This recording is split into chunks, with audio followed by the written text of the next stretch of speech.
बिस्मिल्लाहिर्रहमानिर्रहीम अल्हम्दुलिल्लाहि रब्बिल आलमीन वस्सलातु वस्सलामु अला सय्यिदिल अंबिया'i वल मुरसलीन व अला आलिहि व अस्हाबिहि अजमईन अम्मा बाद फ़क़द क़ाल अल्लाहु तबारक व तआला फ़िल क़ुरआनिल मजीद अऊज़ु बिल्लाहि मिनश शैतानिर रजीम बिस्मिल्लाहिर रहमानिर रहीम अफ़हसिब्तुम अन्नमा ख़लक़नाकुम अबसन व अन्नकुम इलैना ला तुरजऊन व क़ाल तआला वमा ख़लक़तुल जिन्ना वल इंसा इल्ला लियअबुदून व क़ाल अन्नबिय्यु सल्लल्लाहु अलैहि वसल्लम अल कय्यिसु मन दाना नफ़्सहु व अमिला लिमा बअदल मौत वल आजिज़ु मन अत्बअ नफ़्सहु हवाहा व तमन्ना अलल्लाह औ कमा क़ाल रसूलुल्लाह सल्लल्लाहु अलैहि वसल्लम।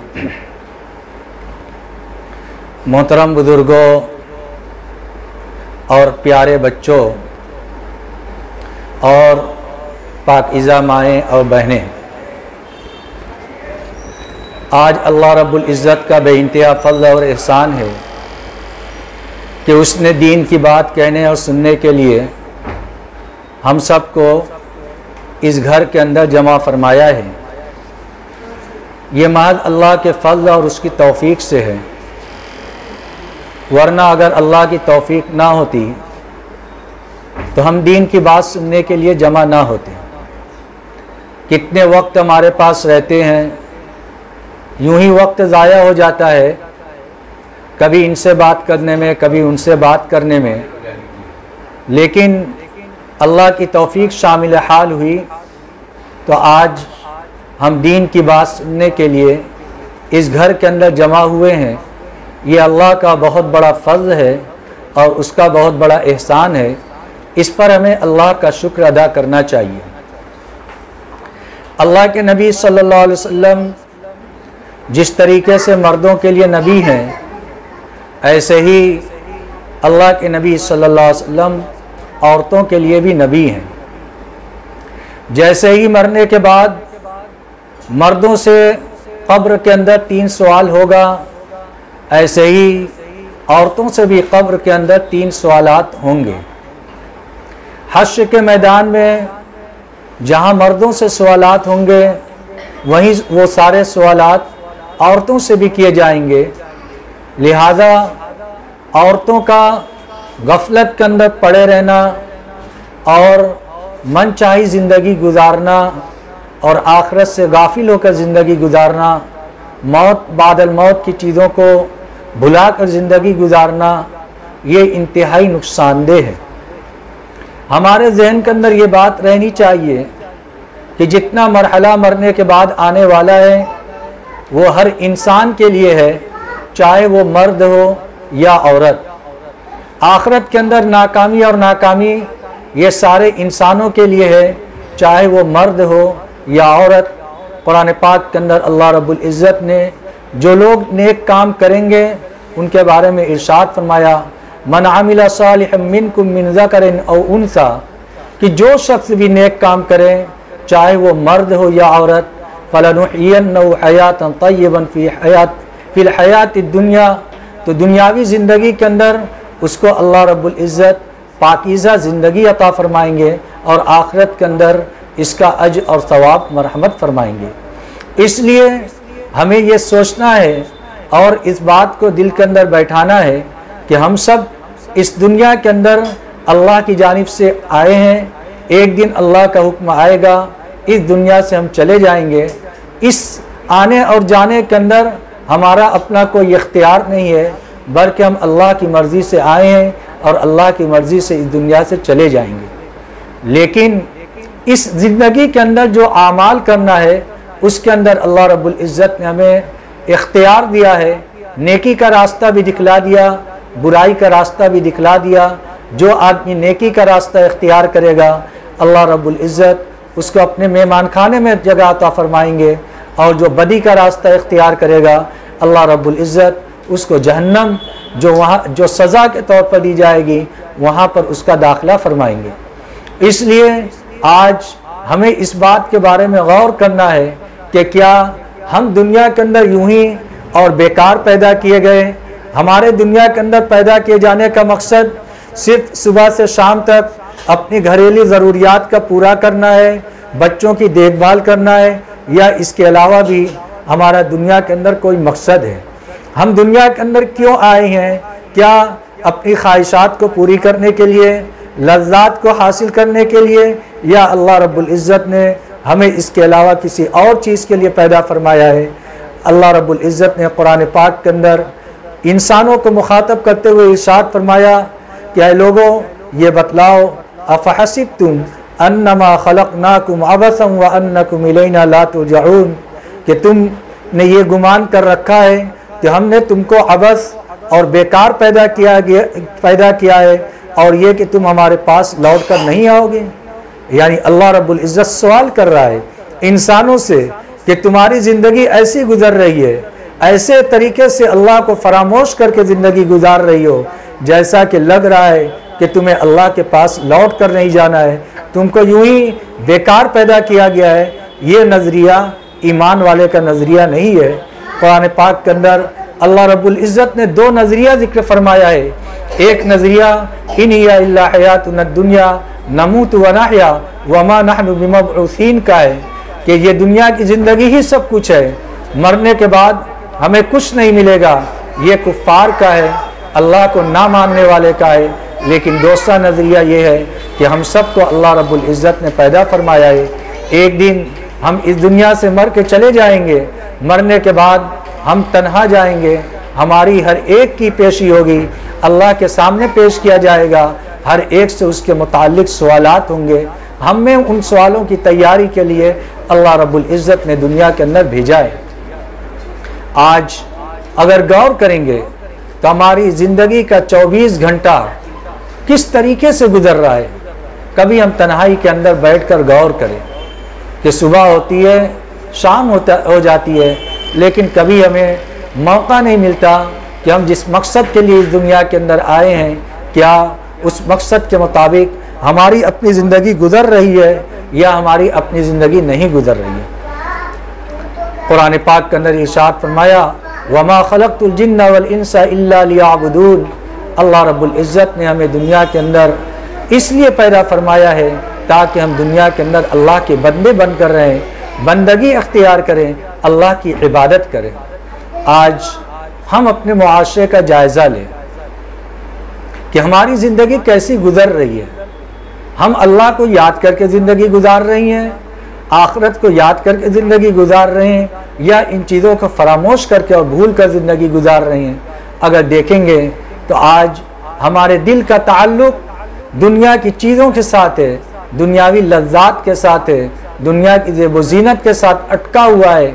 अगर दुनिया की कोई चीज़ के अंदर कमी महसूस होती है तो हमें उसका एहसास होता है, हम उसका इजहार करते हैं, लेकिन आखिरत के एतबार से अगर हमारा नुकसान हो जाता है तो हमारे ज़ुबान से कभी भी नहीं निकलता कि हमारा ये इतना बड़ा नुकसान हो गया।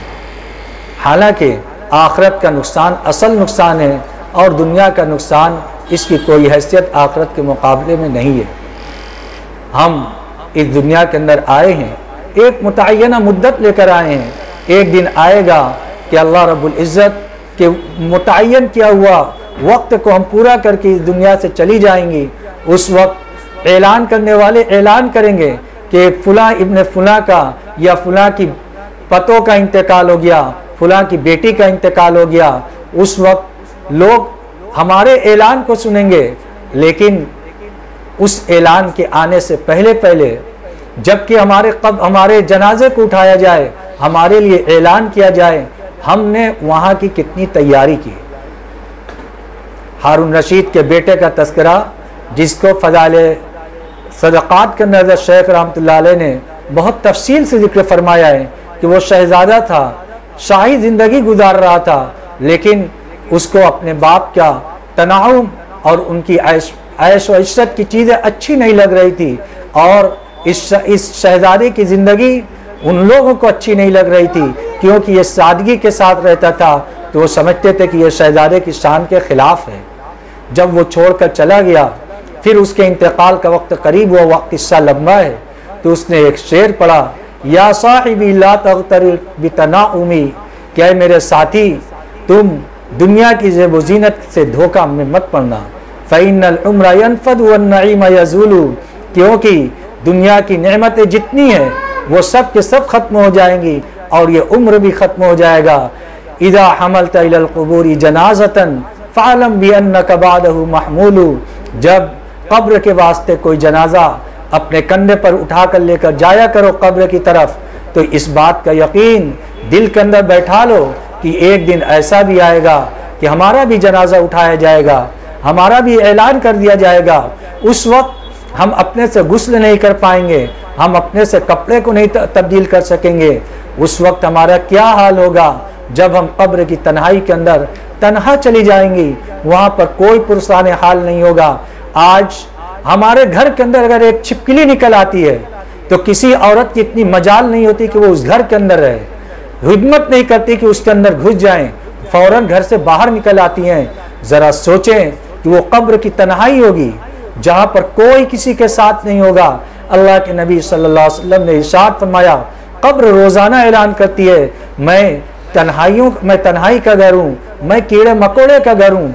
अगर कोई अच्छा बंदा या बंदी रखी जाती है तो कब्र उसका इस्तकबाल करती है, और जब कोई बुरा आदमी उसके अंदर जाता है तो कब्र कहती है कि तू बदतरीन आदमी था जो मेरी पुश्त के ऊपर चलता था, जब आज तू मेरे हवाले हुआ है तो आज मेरे बस सलूक को भी देखेगा।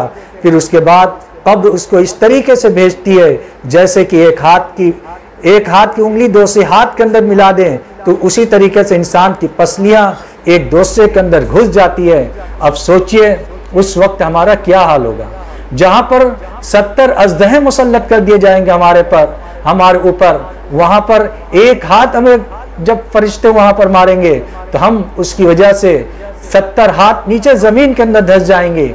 ऐसे हालात के अंदर कभी हम तन्हाई के अंदर बैठकर गौर करें कि क्या जब वो मरहला आएगा तो क्या उस मरहले के लिए हमने तैयारी की है। हमने अपनी वालदा को दफन कर दिया, हमने अपनी बहनों को दफन कर दिया, आज वो हमसे रुखसत हो गई। एक वक्त वो था कि सजने के लिए, संवरने के लिए आईना के सामने वो खड़ी रहती थी, घंटों संवरा करती थी, उसके बाद भी जब अच्छा नहीं लगता था तो फौरन उसको तब्दील कर देती थी। चलो ये कपड़ा पहन ले, ये कपड़ा पहन ले, ये फैशन का सामान इख्तियार कर लें। गौर करें कि जब कब्र के अंदर हम जाएंगे तो वहाँ पर कोई चीज़ हमारे साथ नहीं होगी, ये सारी ज़ेब व ज़ीनत ख़त्म कर दी जाएगी। अगर हमारे आमाल अच्छे होंगे, नेक काम करके जाएंगे तो फिर वही कब्र हमारे लिए जन्नत का बाग बना दिया जाएगा और वहाँ पर ऐलान होगा कि इसके लिए जन्नत की खिड़की को खोल दिया जाए। हम तन्हाई के अंदर बैठकर ज़रा गौर करें।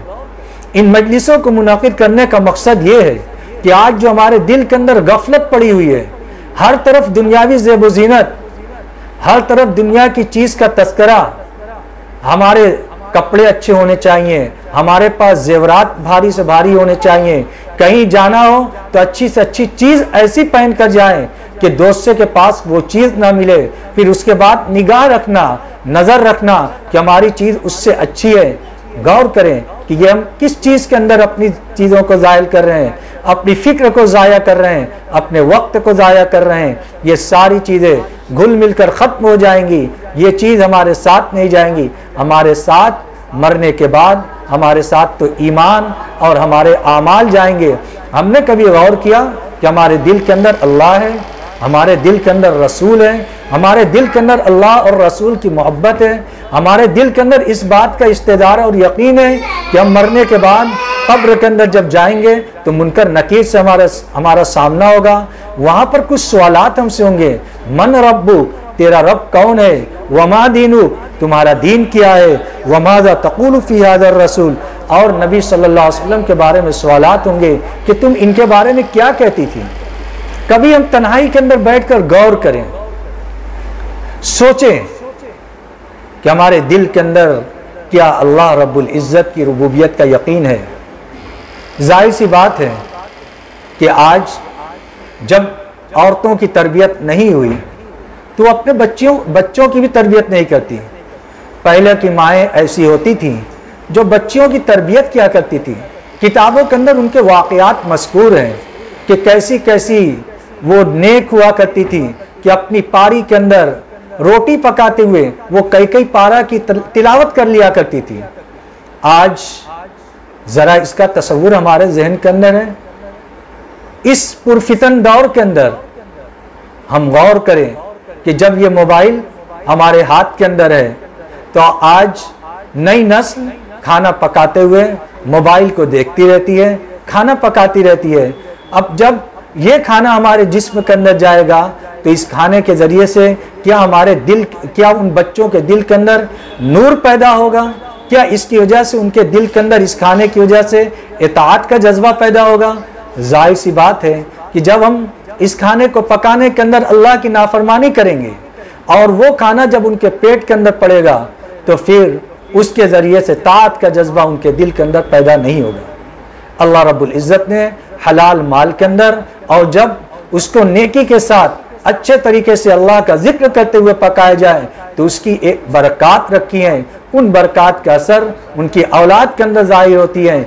आज उम्मत के अंदर, हमारे मुआशरे के अंदर ये सारी चीज़ें मफकूद हो गई, ये सारी चीज़ें ख़त्म हो गई।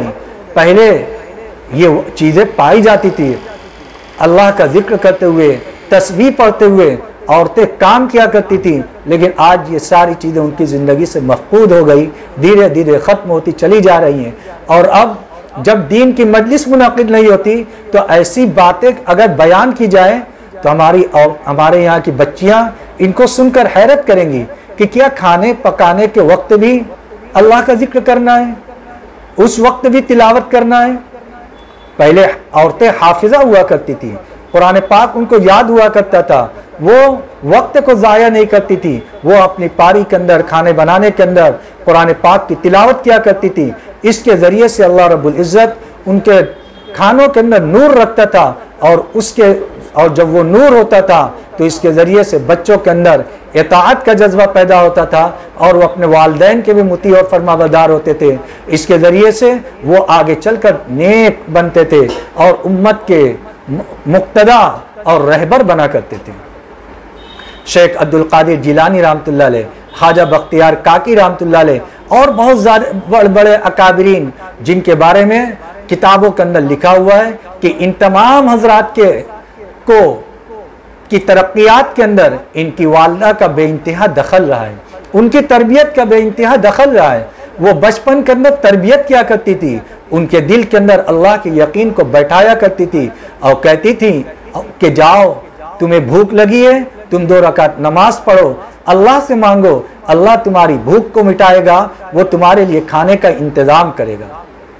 मुतअद्दिद बुजुर्गों के बारे में किताबों के अंदर ये वाक़या लिखा हुआ है। और वालिदा ये तरबियत करती थी और वो खाना कहीं ना कहीं रख दिया करती थी। जब बच्चा नमाज से फारिग होता, घर के अंदर तलाश करता, उसको कहीं ना कहीं वो खाना मिल जाता। एक दफ़ा का वाक़या है कि उनकी वालिदा अपनी रिश्तेदारी के यहाँ गई और आने में वक्त लग गया। बच्चा मदरसे से फारिग होकर जब घर के अंदर आया, खाने के लिए मामूल के मुताबिक उसने नमाज पढ़ा। नमाज पढ़ने के बाद तलाश किया तो तलाश करने के बाद उसको रोज़ाना से उम्दा खाना मिल गया। जबकि वालिदा उनकी परेशान थी कि कहीं आज मेरा बेटा भूखा न रह जाए। लेकिन जब वो आई तो बेटे ने बताया कि आज तो मैंने रोज़ाना से ज़्यादा और उससे उम्दा और लजीज खाना खाया। ये किस चीज़ का नतीजा था? ये उनके अंदर तरबियत का नतीजा था, जो वालिदा ने तरबियत की थी। बच्चा कभी झूठ मत बोलना। शेख अब्दुल कादिर जिलानी रहमतुल्लाह अलैह से ये कहा था जब सफ़र के अंदर थे तो क्या वाक़या हुआ। जब चोर ने और डाकुओं ने उनको लूटना चाहा तो उन्होंने साफ बता दिया कि मेरे पास इतने दिनार हैं, ये रुपये हैं और यहाँ पर रखे हुए हैं। चोर के सरदार ने पूछा कि तुम्हारे इतने महफूज पैसे थे, तुमने इसको क्यों बता दिया? उन्होंने कहा मेरी वालिदा ने आते वक्त ये नसीहत की थी, बेटा कभी झूठ मत बोलना, हमेशा सच बोलना। आज हमारे पास इसका मौका कहाँ है कि हम अपने बच्चों को ये बतलाएं या हम बच्चों की तरबियत करें, बच्चों को ये चीज़ें सिखलाएं। इसलिए आखिरत का इस्तेदार कि कब्र के अंदर जो हमसे सवालात होंगे कि मन रब्बुक, तुम्हारा रब कौन है। हमने अपने दिल के अंदर अल्लाह की रुबूबियत का यकीन पैदा किया। हम अपने दिल के अंदर झांकें, इसकी निशानी क्या है कि हम ईमान वाले हैं या नहीं। हदीस के अंदर इरशाद फरमाया गया, इदा सर्रत का हसनतु का वसाअत का सय्यतु का फ़अंता मुमिन। जब नेकी करने के बाद तुमको खुशी महसूस हो और गुनाह करने के बाद तुमको इस बात का एहसास हो कि मैंने बहुत बड़ा गुनाह कर लिया, तब ये समझो कि तुम्हारे दिल के अंदर ईमान है। आज कहाँ हमारे दिल के अंदर ईमान है? हम गुनाह करते रहते हैं लेकिन हमें एहसास नहीं होता।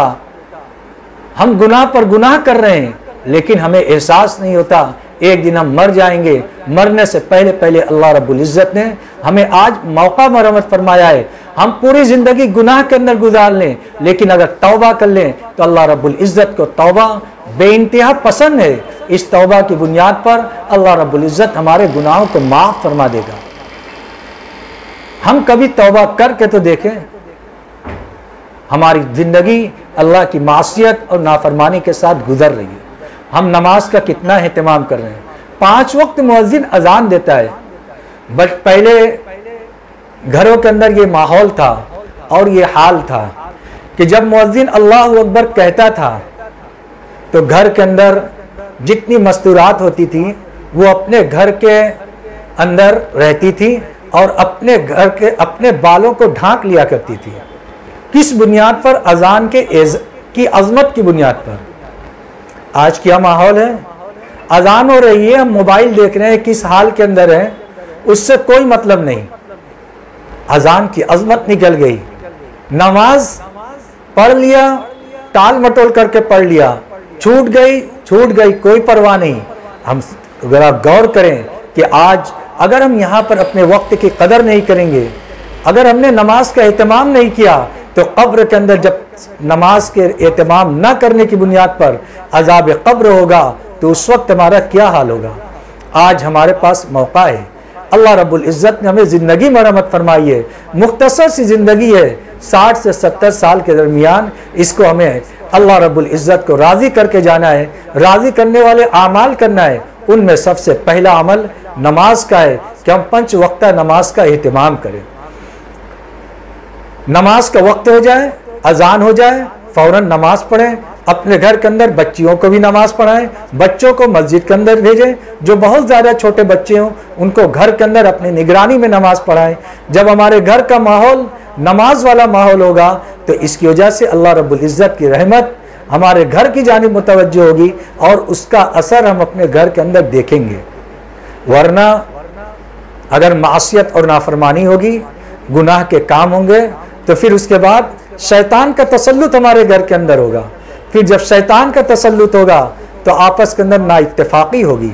हम जब बैठेंगे तो एक दूसरे की बुराइयां हैं, एक दूसरे की गीबत है, इनकी बुराई उनकी बुराई, एक दूसरे की हमदर्दी के बजाय एक दूसरे की दुश्मनी हमारे दिल के अंदर आ जाएगी। हर वक्त ये ज़हन के अंदर रहेगा कि फुला हमसे नीचा हो जाए, उसको नुकसान पहुंचाने के लिए, उसकी इज्जत को ठेस पहुंचाने के लिए या उसको नीचा दिखलाने के लिए हर वक्त हम तदबीर करती रहेंगी। फिर उसके बाद होगा तो वही जो अल्लाह चाहेगा, लेकिन हमारा अपनी आखिरत के एतबार से बहुत बड़ा नुकसान होगा जिसको हम इस दुनिया के अंदर तसव्वुर नहीं कर सकते। और असल नुकसान हमारा आखिरत का नुकसान है। आज हम क्या कर रहे हैं? हम कभी तन्हाई के अंदर बैठकर गौर करते हैं सुबह से लेकर शाम तक? क्या हमारे पास कभी मौका है कि रात को बैठें गौर करें कि आज सुबह से शाम तक हमने कितने काम ऐसे किए, कितने वक्त की नमाज हमने पढ़ी? जायजा लें। जो छूट गई फौरन उठकर उस नमाज की कज़ा करें ताकि शैतान की कमर टूटे और अल्लाह से तौबा और इस्तिग़फ़ार करें और अल्लाह से मदद मांगे कि अब हम नमाज का एहतमाम करके ज़िंदगी गुजारेंगे। वरना अगर हम ये सोचे कि कल से नमाज शुरू करेंगे तो फिर कल तो कभी आएगा नहीं। शैतान रोज़ाना कल करता रहेगा और इस तरीके से गफलत के साथ ज़िंदगी गुजरेगी, यहाँ तक कि एक वक्त आएगा हम इस दुनिया से चले जाएंगे। दूसरी चीज़ जिसकी जानिब से आजकल बहुत ज़्यादा गफलत है वो कुरान पाक की तिलावत है। आम तौर से घरों के अंदर कुरान पाक ये घर की जीनत बन गई है और हमारे पास उसको पढ़ने के लिए, तिलावत करने के लिए वक्त नहीं है। ये याद रखें कि अल्लाह का कुर्ब अगर हम हासिल करना चाहते हैं तो सबसे बड़ा जरिया अल्लाह के कुर्ब का ये कुरान पाक है। इससे ज्यादा कुर्ब, इससे ज्यादा किसी चीज के जरिए अल्लाह का कुर्ब हमें नसीब नहीं हो सकता। हम रोजाना अपने कुरान पाक को पढ़ने का मामूल बनाएं। हदीस के अंदर आता है कि दिल को भी जंग लग जाता है जैसे कि लोहे को जंग लगता है जबकि लोहे पर पानी लग जाए। सहाबा किराम ने पूछा कि इसको ज़ायल करने का क्या तरीक़ा है, तो आपने इरशाद फरमाया कि मौत को कसरत से याद रखना और कुरान पाक की तिलावत करना, ये दो अमल ऐसा है जो इंसान के दिल को साफ कर देता है और उसके दिल का जंग इसके ज़रिए से धुल जाता है। आज हम गौर करें कि हम कितना कुरान पाक की तिलावत का एहतमाम करते हैं। अगर कुरान पाक की तिलावत का एहतमाम होगा तो हमारे दिल से जंग धुल जाएगा और इसके ज़रिए से हमारा दिल मुनव्वर होगा। और अगर हम कुरान पाक की तिलावत नहीं करेंगे तो फिर ये हमारा दिल स्याह होगा। कुरान गुनाह करेंगे, हदीस के अंदर आता है कि जब आदमी गुनाह करता है तो एक काला नुक्ता उसके दिल के ऊपर लग जाता है। अगर तौबा करता है तो वो धुल जाता है, तौबा नहीं करता दोबारा गुनाह करता है, दोबारा काला नुक्ता लग जाता है। ऐसे ही उसका दिल सियाह हो जाता है और इतना सियाह हो जाता है कि उसको नेक आमाल की तौफीक नहीं होती। अल्लाह रब्बुल इज़्ज़त की जानिब से नेक आमाल की तौफीक उससे सल्ब कर ली जाती है। जब अल्लाह ने हमें यह तौफीक हमें ईमान वाला बनाया है तो हम कुरान पाक की तिलावत का एहतमाम करें। इसके ज़रिए से हमें अल्लाह का कुर्ब हासिल होगा। इमाम अहमद बिन हम्बल रहमतुल्लाह अलैह का वाक़या हज़रत शेख रहमतुल्लाह अलैह ने फ़ज़ाइल कुरान में लिखा है कि इमाम अहमद बिन हम्बल रहमतुल्लाह अलैह ने अल्लाह रब्बुल इज़्ज़त की ख़्वाब में ज़ियारत की तो पूछा कि तेरा आपका कुर्ब सबसे ज़्यादा किससे हासिल होगा।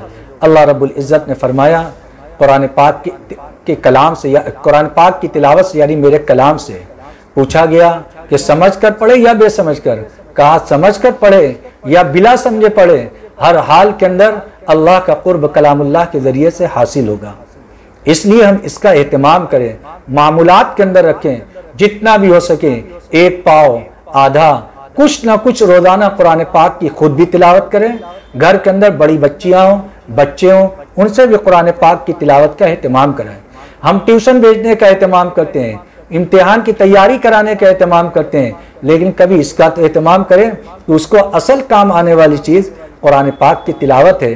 कुरान इनका ख़त्म हो गया मदरसे के अंदर, स्कूल के अंदर, घर के अंदर, उनके औकात के अंदर इतनी गुंजाइश नहीं है कि वो कुरान पाक की तिलावत कर सकें। लेकिन हमें इसकी फ़िक्र करनी है कि रोज़ाना 10 मिनट 15 मिनट वो कुरान पाक की तिलावत करें ताकि इसके ज़रिए से कुरान पाक उनके दिलों के अंदर महफूज है। जो पढ़ रही हैं वो देख कर पढ़ सकें, वरना बच्चों का कुरान पाक भूल जाएगा। जब भूल जाएगा तो फिर वो गुनाह के अंदर मुब्तला होंगे। इसलिए हमारी ये जिम्मेदारी है तो कुरान पाक की तिलावत करना, नमाज का एहतमाम करना। तीसरे, सुबह शाम कुछ ना कुछ तस्बीहात का एहतमाम होते रहना चाहिए। कम अज़ कम 3 तस्बीह जो तीसरे कलमा की है, दरूद शरीफ की है, इस्तिग़फ़ार की है, ये हमारे दिल के लिए इंतहाई नाफे है। इससे दिल का जंग भी धुलेगा और आखिरत का इस्तेज़ार भी हमारे दिलों के अंदर पैदा होगा जब ये आमाल हम करेंगे। चौथा काम ये है कि अपने घरों के अंदर रोज़ाना कुछ ना कुछ किताब, दीनी किताब पढ़ने का मामूल बनाना चाहिए, जिससे हमारे बच्चों के अंदर आखिरत का इस्तेज़ार पैदा हो। नमाज के एहतमाम का, जिक्र की फजीलत का और इसके अलावा किस तरीके से हमें ज़िंदगी गुजारना है, बच्चों की हमें कैसे तरबियत करनी है, इस एतबार से कुछ ना कुछ मुज़ाकरा हमारे घरों के अंदर होते रहना चाहिए। ये आमाल अगर हम करेंगे तो इंशाअल्लाह इसके ज़रिए से हमारे घर के अंदर माहौल दीनदारी वाला माहौल बनेगा। फिर ये गफलत हमारे मुआशरे से ख़त्म होगी। फिर इस मुआशरे के अंदर चैन आएगा, सुकून आएगा, हमारे दिल के अंदर चैन रहेगा, हमारे दिल के अंदर सुकून होगा। अल्लाह रब्बुल इज़्ज़त इसके ज़रिए से अपनी रहमत नाजिल फरमाएंगे। ये कब होगा? जब हम फिक्र करेंगे। अब आज हमने बात सुनी तो दिल के अंदर जब आदमी दीनी मजलिस के अंदर होता है तो उसका एक असर होता है, और उस असर की वजह से आदमी ये सोचता है, कुछ फैसले करता है कि आज हमने ये बात सुनी है तो हमने ये फैसला किया है कि हम अपने घरों के अंदर नमाज का बिल्कुलिया एहतमाम करेंगे और इन आमाल को करेंगे। आज जब हम इस मजलिस के अंदर फैसला करेंगे तो अल्लाह रब्बुल इज़्ज़त की मदद भी हमारे साथ होगी, उसकी नुसरत भी हमारे साथ होगी। और पिछली ज़िंदगी से तौबा, आज हमारे पास सब कुछ तो होता है लेकिन गुनाहों पर तौबा की तौफीक हमें नहीं होती। अल्लाह रब्बुल इज़्ज़त को ये चीज़ बहुत पसंद है कि जब बंदा या बंदी तौबा करते हैं तो अल्लाह रब्बुल इज़्ज़त को ये बहुत पसंद है। हदीस के अंदर आता है कि जब कोई शख्स गुनाह करता है और गुनाह करने के बाद अल्लाह रब्बुल इज़्ज़त के हुजूर तौबा करता है तो अल्लाह रब्बुल इज़्ज़त फरिश्तों के हुजूर अर्ज़ करते हैं, आलिम अब्दी अन्ना लहू रब्बन यग़फिरुज़्ज़ुनूब व याख़ुज़ुहु। ऐ मेरे फरिश्तों, क्या मेरे बंदे को इस बात का यकीन है कि उसका कोई रब है जो उसके गुनाहों के ऊपर गिरफ्त भी करता है और गुनाहों को माफ़ भी फरमाता है। ऐ फरिश्तों, तुम गवाह रहो, मैंने उनके गुनाह को माफ़ कर दिया। फिर हदीस के अंदर आता है, फमकसा माशा, जितने दिन खुदा की मदद शामिल हाल रहती है वो गुनाह से रुके रहते हैं। फिर अल्लाह रब्बुल इज़्ज़त, फिर वो बंदा गुनाह कर बैठता है, फिर कहता है रब्बी इन्नी अज़नबतु फ़ग़फ़िरली, ऐ परवरदिगार फिर मुझसे गुनाह हो गया, तू मेरे गुनाह को माफ़ फरमा दे। फिर अल्लाह रब्बुल इज़्ज़त अर्ज़ करता है, आलिम अब्दी अन्ना लहू रब्बन यग़फिरुज़्ज़ुनूब व याख़ुज़ुहु। क्या मेरे बंदे को इस बात का यकीन है कि उसका कोई रब है जो गुनाहों को बख्शता भी है और गुनाहों को माफ़ करता है।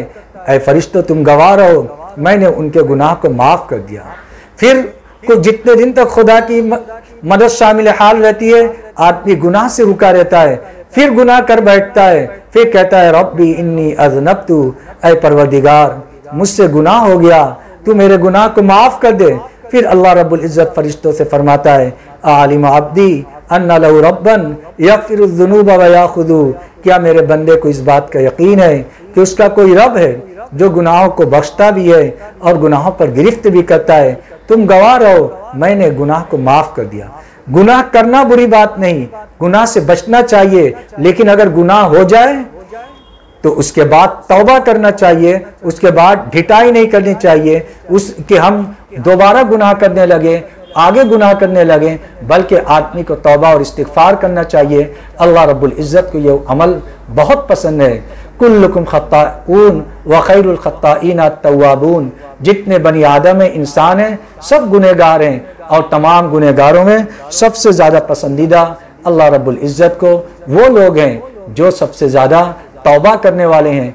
इसलिए आज की इस नशिस्त के अंदर जब हमारे सामने ये बात आई कि एक दिन आएगा हम भी इस दुनिया से चले जाएंगे, खाली हाथ जाएंगे, कोई दुनिया की कोई चीज लेकर नहीं जाएगा। हमारे पास 60 जोड़े थे, 70 जोड़े थे, वो अब जो हमने छोड़ दिया वो दूसरे के हो गए, अब हमारे नहीं रहे। हमने बहुत सारे जेवर छोड़े, वो अब हमारे अपने नहीं रहे। बहुत सारी चीजें छोड़ी, कीमती कीमती चीजें छोड़ी, वो अब हमारी अपनी नहीं रही। हमारे पास जो गया वो कफन गया, उसके अलावा कुछ नहीं गया, और वो भी बगैर सिला हुआ गया।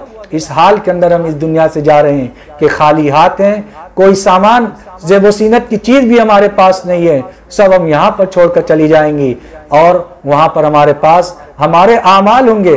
अब अगर हमारी ज़िंदगी के अंदर आमाल नहीं है, गुनाह है, तो अभी मौका अल्लाह रब्बुल इज़्ज़त ने हमें अता फरमाया है कि हम तौबा और इस्तिग़फ़ार करें। अल्लाह के हुजूर जब तौबा और इस्तिग़फ़ार करेंगे तो इंशाअल्लाह अल्लाह रब्बुल इज़्ज़त को ये बहुत पसंद है।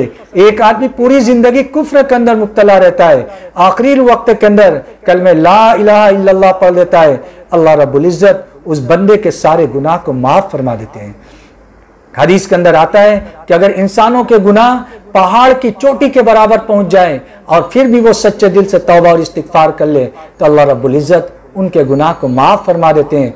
वो तो इतना माफ़ करने वाला है, हम थोड़ा तौबा और इस्तिग़फ़ार करने लगेंगे तो अल्लाह की रहमत हमारे साथ शामिल हो जाएगी और अल्लाह रब्बुल इज़्ज़त अपने नेक बंदों और बंदियों के अंदर हमें शामिल फरमाएंगे। अल्लाह रब्बुल इज़्ज़त हम सबको इन बातों पर अमल की तौफ़ीक़ अता फरमाए। व आखिरु दावाना अनिल हम्दुलिल्लाहि रब्बिल आलमीन। दुआ कर लें। अल्लाहुम्मा सल्ली अला मुहम्मदिन व अला आलि मुहम्मदिन कमा सल्लैता अला इब्राहीम व अला आलि इब्राहीम इन्नका हमीदुम मजीद। या रब्बि सल्लि व सल्लिम दाइमन अबदा अला हबीबिका खैरिल खल्क़ि कुल्लिहिम। ला इलाहा इल्लल्लाहुल हलीमुल करीम। सुब्हानल्लाहि रब्बिल अर्शिल अज़ीम वल्हम्दुलिल्लाहि रब्बिल आलमीन। नसअलुका मुजिबाति रहमतिक व अज़ाइम मग़फ़िरतिक वल गनीमत मिन कुल्लि बिर वस्सलामत मिन कुल्लि इस्म। ला तदअ लना ज़म्मन इल्ला गफ़रता वला हम्मन इल्ला फ़रजता वला दैनन इल्ला अद्दैता वला मरीज़न इल्ला शफ़ैता वला हाजतन हिय लका रिज़न इल्ला क़ज़ैता या अरहमर राहिमीन या अकरमल अकरमीन या मुजीब दुआइल मुस्तर्रीन। अल्लाहुम्मा इन्ना नस्अलुका ईमानन कामिला व यक़ीनन सादिक़ा व रिज़्क़न वासिआ व क़ल्बन ख़ाशिआ व लिसानन ज़ाकिरा व रिज़्क़न हलालन तय्यिबा व तौबतन नसूहा व तौबतन क़ब्लल मौत व राहतन हिंदल मौत व मग़फ़िरतन व रहमतन बअदल मौत वल अफ़्व इंदल हिसाब वल फ़ौज़ बिल जन्ना वन नजात मिनन नार बिरहमतिका या अज़ीज़ु या गफ़्फ़ार या रब्बल आलमीन। रब्बना तक़ब्बल मिन्ना इन्नका अंतस समीउल अलीम व तुब अलैना इन्नका अंतत तव्वाबुर रहीम। सल्लल्लाहु तआला अला खैरि खल्क़ि मुहम्मदिन व अला आलिहि व अस्हाबिहि अजमईन बिरहमतिका या रहमान।